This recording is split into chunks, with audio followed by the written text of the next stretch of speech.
Halo semuanya, jadi kembali lagi sama aku.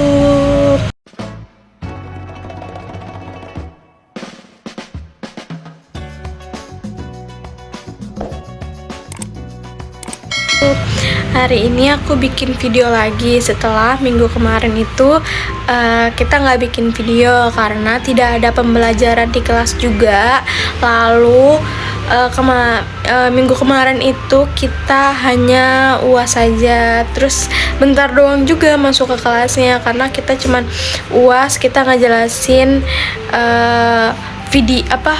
video UAS kita kayak gimana kayak gitu. Dan alhamdulillah UAS aku lancar, tidak ada kendala apapun. Paling kendalanya yang jadi evaluasi dari Pak Adi itu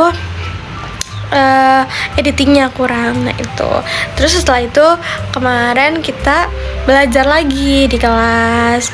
Nah, sama halnya seperti minggu-minggu yang lalu, tetap maju 3 orang.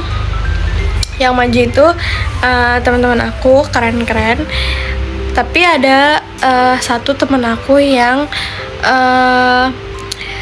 jadi dia tuh jadi reporter, tapi dia terlalu terpaku sama teksnya.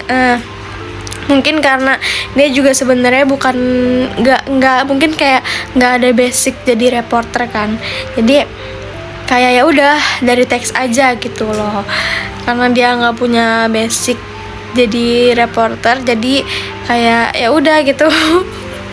Ya pokoknya kayak gitulah guys. Nah terus bapaknya kayak ngejelasin materi, sedikit mengulang materi lagi karena kita itu belum mulai presentasi. Jadi mulai presentasinya nanti. Terus tadi kemarin itu bapaknya ngejelasin materi. Nah jadi bapaknya tuh bilang ke kita kalau kemajuan karir kita itu dalam pekerjaan itu hampir tidak ada kaitannya dengan keahlian yang kita miliki, tetapi kemampuan komunikasi dan prestasi yang akan menentukan karir kita. Jadi nih guys, bapak itu bilang ya ke kita kalau misalnya kadang tuh kita suka berbeda, kadang tuh pekerjaan kita suka berbeda dengan misalnya dengan jurusan kita. Misalnya kita kuliah nih jurusan bimbingan konseling. Nah kadang kita tuh suka berbeda gitu. Kalau misal udah di lapangan pekerjaan tuh pasti kan susah ya guys ya. Jadi kayak ya udah mau nggak mau kita jadi apa aja gitu kan. Nah mungkin kita kayak ada yang tadinya di jurusan BKI terus sekarangnya kerja di bank, gitu kan banyak ya guys ya. Jadi bapak itu bilang kayak iya di lapangan kerja itu tidak semuanya harus terpaku sama jurusan kita gitu kan. Karena mau nggak mau sih nggak sih guys, kalau misalnya kita sesuai dengan jurusan kita mulu, terus kayak dikit peluang untuk kerjanya juga dikit, misal dari jurusan kita peluang kerjanya dikit, kayak ya masa ya kita harus sesuai dengan jurusan kita mulu. Kalau kayak gitu kita nggak bakal bisa dapat duit dong, ya gak sih? Nah terus bapaknya juga bilang berbicara itu ada 2 ranah. Yang pertama itu private dan yang kedua itu ranah public. Jadi kalau misalnya di ranah private itu dia itu lebih ke kayak kita berbicara dengan keluarga kita, terus berbicara dengan teman-teman atau sahabat dekat kita kayak gitu. Nah bapak itu juga bilang ke kita kalau misalnya orang yang sering berbicara dengan keluarganya, kayak berbicara sama orang tuanya, ayah ibunya kayak gitu tuh pasti dia tuh lebih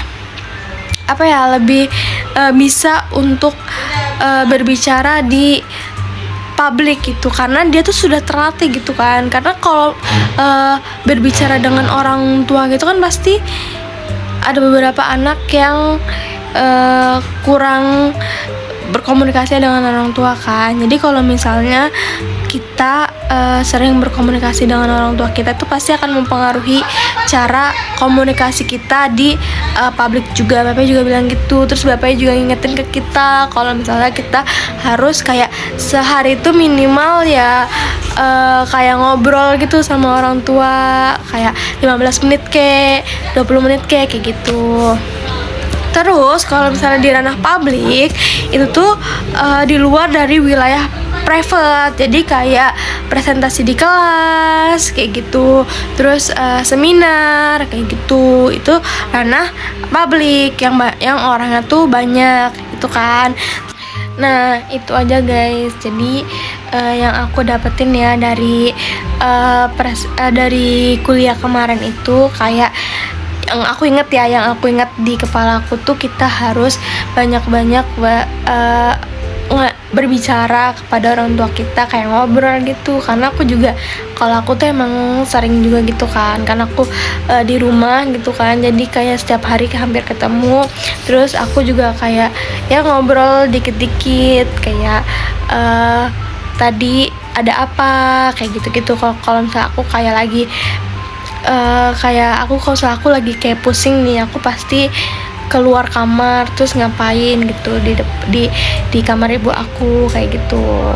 Nah jadi itu aja guys yang bisa aku jelaskan, semoga bermanfaat ya. Bye bye, kapan-kapan lagi.